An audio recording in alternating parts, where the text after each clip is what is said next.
పాత టోల్గేటు కిస్టిన్పేట దగ్గర హైవే కింద ఉన్నాను ఇప్పుడు.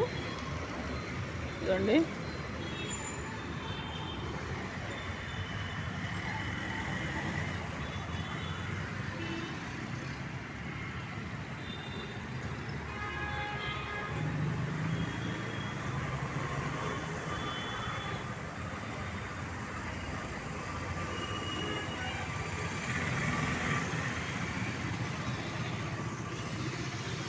హైవే కింద ఉన్నాయండి.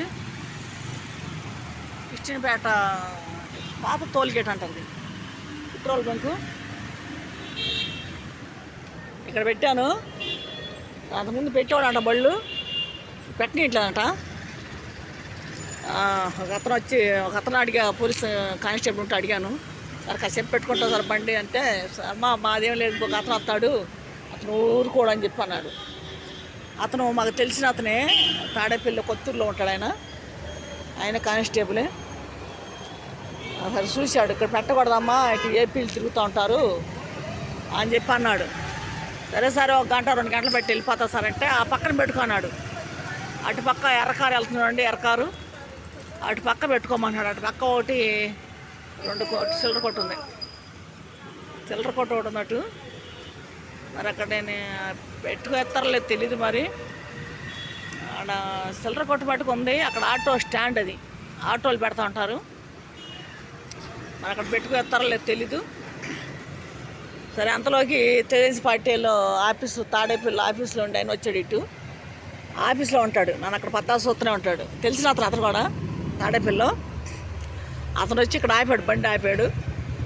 ఏంటమ్మా ఇటు వచ్చా ఉన్నాడు. అట్లా కానిస్టేబుల్ పిలిచి, అమ్మాయి మన ఆఫీసులో అమ్మాయే, ఏమని కాకు అని చెప్పేసి వెళ్ళాడు. మన ఆఫీస్లోకి వచ్చింది అమ్మాయి, మన ఆఫీస్ కాడ ఉంటుంది, ఏమని కాకు పెట్టుకొని బండి అని చెప్పి అన్నాడు. అది కాదు సార్ అని చెప్పి అన్నాడు ఈయన కానిస్టేబుల్. అది కాదు సార్, ఇటు ఏపీలు తిరుగుతారని చెప్పి అది ఆ మాట అన్నానంటే, ఏం లేదు పెట్టుకొని మన ఆఫీస్ కాడ ఉంటుంది అమ్మాయి, మన ఆఫీస్ కాడ ఎక్కువ తిరిగిద్ది, ఆఫీస్ కాడకు వస్తూ ఉంటుంది, మన మీటింగ్లు కాట్లకి వస్తుంది అని చెప్పేసి మాట్లాడాడు ఆయన.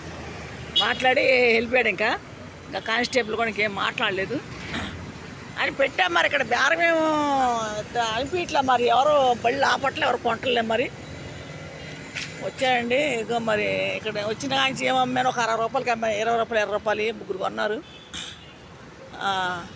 ఏం చేస్తాం, 20 రూపాయలు కూడా 7 టన్నులు 8 టన్నులు వేయాల్సి వచ్చింది. మరి ఏం చేసేది ఇంక నేను అర్థం కావట్లేదు. అక్కడ చూస్తే కమిషన్ కొట్టుకాడ రేట్లు ఉన్నాయి. కాయ 600 పడింది నాకు.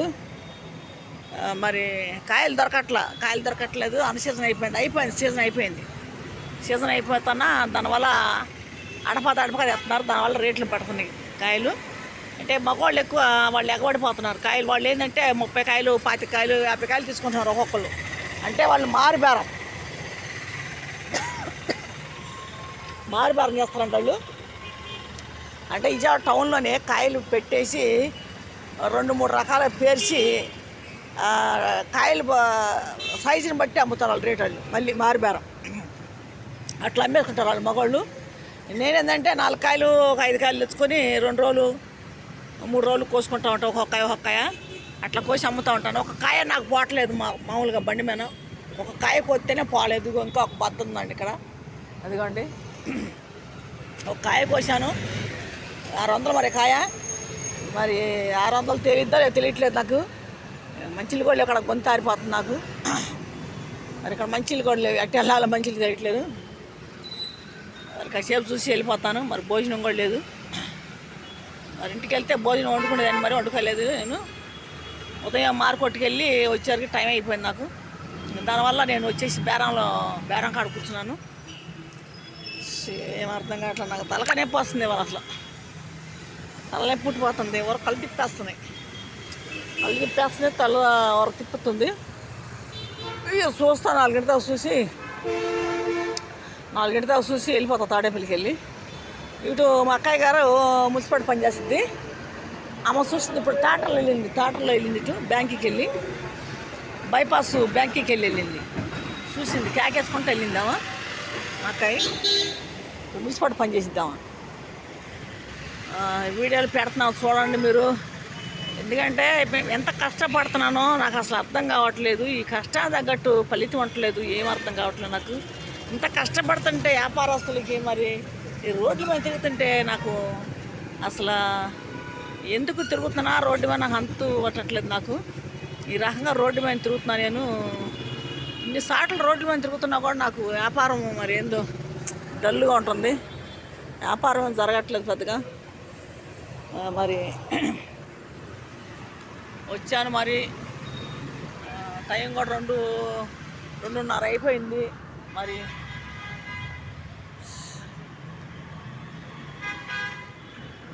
మరి భోజనం కూడా చేయలేదు. మరి మంచినీళ్ళు కూడా కూడా ఇక్కడ ఎండ వచ్చేస్తుంది. బండి ఎదురు నెట్టుకుంటా ఉన్నాను. ఎండ వచ్చేస్తుంది.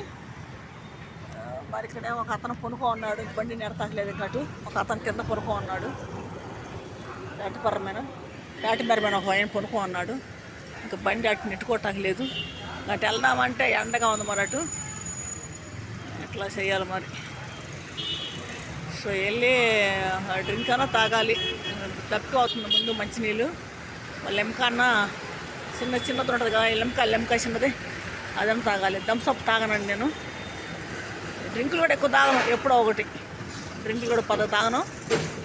ఎప్పుడన్నా ఒకటి అంతే. బయటకు వస్తే ఎక్కువ మంచినీళ్ళు తాగుతా. ఎక్కువ నేను మంచినీళ్ళు తాగుతా. మంచినీళ్ళు లేవు మరి మంచినీళ్ళు అక్కడ అమ్ముతారో కనుక్కొని మా బాటిల్ కొనుక్కోవాలి. సరేనండి. పెట్టే వీడియోలు చూడండి. మరి బయటకు వస్తే ఎంత సమస్య ఎవరికి తెలియదు. వ్యాపారం మీద మరి వ్యాపారం చేస్తున్నామంటే ఏదో అనుకుంటున్నారు, ఏదో సంపాదిస్తారు అనుకుంటారు. ఏమీ లేదు ఇక్కడ. మరి ఇది పెద్ద కొట్లోళ్ళు అయితే పర్లేదు. ఈ పేటపరమైన బళ్ళ మీద అమ్ముకునే వాళ్ళకి ఇబ్బంది, చాలా ఇబ్బంది. అసలు చాలా ఇసుగ్గా ఉంది. చూడండి, మేము పెట్టే వీడియోలు చూడండి, మా ఛానల్ చూడండి, మేము చెప్పేది కూడా వినండి. మరి ఎన్నో బాధలు పడతా ఉన్నాము. మరి ఇంకా సమస్యలన్నీ అయితే ఎదుర్కొంటూనే ఉన్నాము. మరి కొంతవరకు నేను భూమి కోసం తిరుగుతున్నా, పొలం కోసము. 5 ఎకరాల 28 సెంట్లు. మరి ఆ భూమి కోసం నేను తిరుగుతున్నాను. అది ఇంకా మాకు న్యాయం జరగలేదు. మరి ఇప్పుడు చంద్రబాబు అన్న వచ్చాడు. చంద్రబాబు అన్న ఇక్కడ పెట్టున్నాను నేను. మరి అప్లికేషన్లు ఇచ్చున్నాను. మరి ఇంకా మాకు అటు నుంచి సమాధానం రాలేదు. ఇంకా లోకేష్ బాబుకి ఇచ్చాను, చంద్రబాబుకి అన్న ఇచ్చాను, పవన్ కళ్యాణ్కి ఇచ్చాను, తర్వాత ఎమ్మెల్యేకి ఇచ్చాను. అప్లికేషన్లు అర్జీలు పెట్టున్నాను. 2 సార్లు పెట్టున్నాను. మరి ఇంకా ఏం పరిష్కారం అవ్వలేదు. మరి ఇంకే నాకు అటు నుంచి కూడా ఏ ఫోన్ కూడా రాలేదు. మరి దానికోసం కూడా ఎక్కువ తిరుగుతున్నాము. మరి సొంత ఇల్లు లేవు మాకు. మా పొలం మాకు వస్తే మరి ఏదో తలాకిల్లు కట్టుకొని చూస్తున్నాం. మేము 4 కుటుంబాలు ఉన్నాము. అది మరి మేము అమ్మలేదు. అట్లా చేశారు. దౌర్జన్యంగా ఒక రౌడిజంగా చేశారు. బాలసాని రాజేశ్వరరావు కుటుంబం, సముద్ర శరిబాబు కుటుంబం చేశారు ఆ పనులు. వాళ్ళిద్దరూ కుమ్మక్క అయిపోయి మా భూమిని ఆక్రమించి కబ్జా చేసి ఒక రౌడీజంగా, ఒక గోండేజంగా జరిగింది. మరి ఆ రోజులో మా అన్నయ్యని చంపేసినారు. మా అమ్మని కూడా కొట్టి చంపేశారు. మరి ఏ కేసులు లేవు. మరి మాకు న్యాయం జరగట్లా.